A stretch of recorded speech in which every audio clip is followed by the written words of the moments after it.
¿Cómo están, chicos?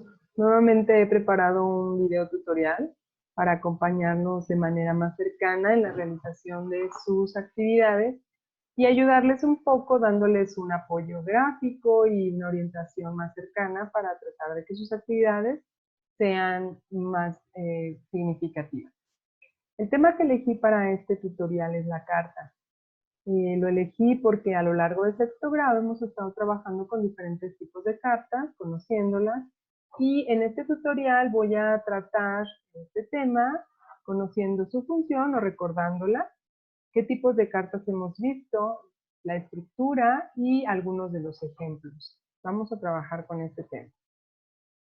El primer tipo de carta que conocimos durante sexto grado hace unos meses fue la carta de opinión. Le puse aquí carta formal porque esa es una de las características de esta carta. A pesar de ser una carta llamada de opinión, esta característica de tratar el tema o exponerlo de manera muy formal es muy importante. Este tipo de carta nos sirve para expresar opiniones por medio de publicaciones, que podemos hacerlas impresas o electrónicas.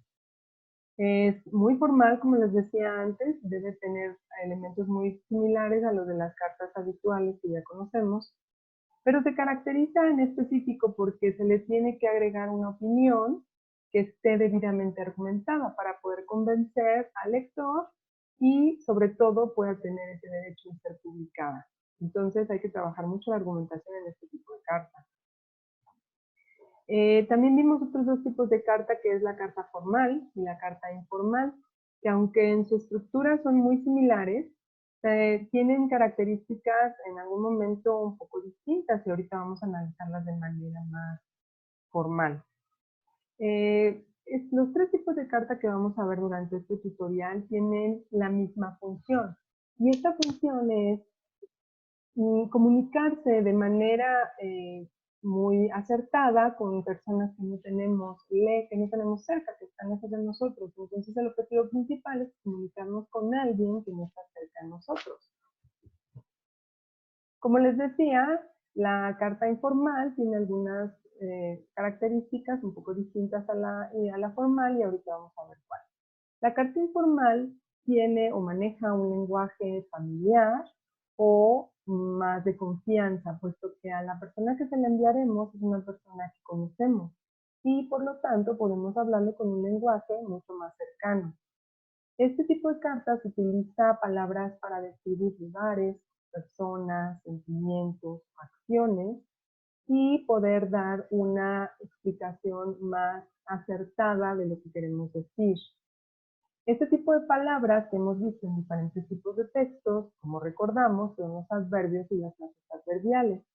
La estructura de esta carta es tener la fecha, un saludo, el lugar en donde se escribió junto con la fecha, el cuerpo de la carta, que es donde vamos a escribir lo que queremos decirle a esta persona, una despedida y la firma.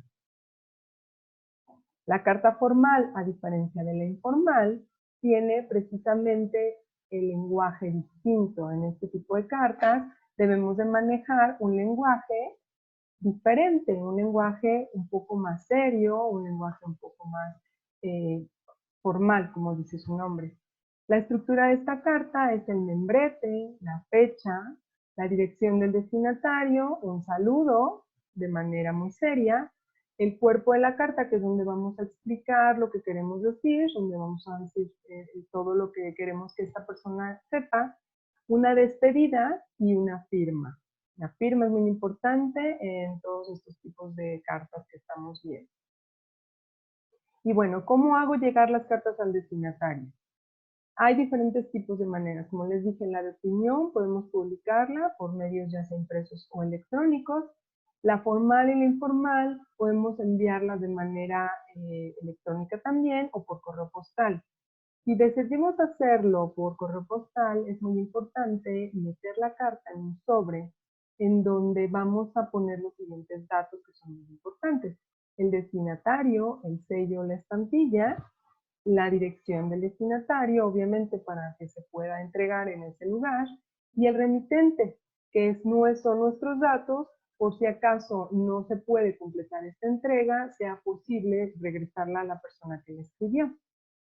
Y si decidimos enviar estas cartas por medio electrónico, ustedes lo tienen muy conocido, puesto que lo manejan muy frecuentemente. Este medio, a diferencia del correo postal, es un medio muy rápido en el que se llega de manera instantánea el mensaje que se envía y por lo tanto a veces tiene esa ventaja para determinados textos que queremos enviar.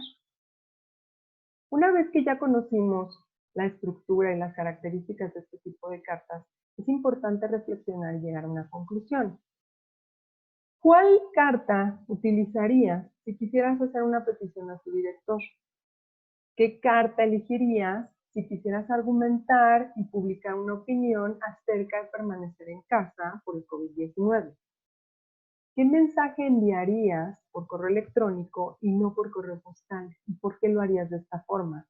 Es muy importante, chicos, que una vez que ustedes ya conocen estos textos, no solamente aprendamos cuál es su función y sus características, sino que también los llevemos a la vida diaria y podamos utilizarlos de manera correcta. Por eso es muy importante que reflexiones en estas preguntas que te hago, para poder saber que realmente comprendimos la función y en qué momentos o situaciones de nuestra vida puede ser que nos sirvan estos textos.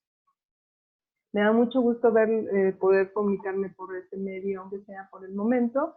Sin embargo, estoy segura que pronto nos vamos a ver. Les envío un abrazo y agradezco su atención. Gracias.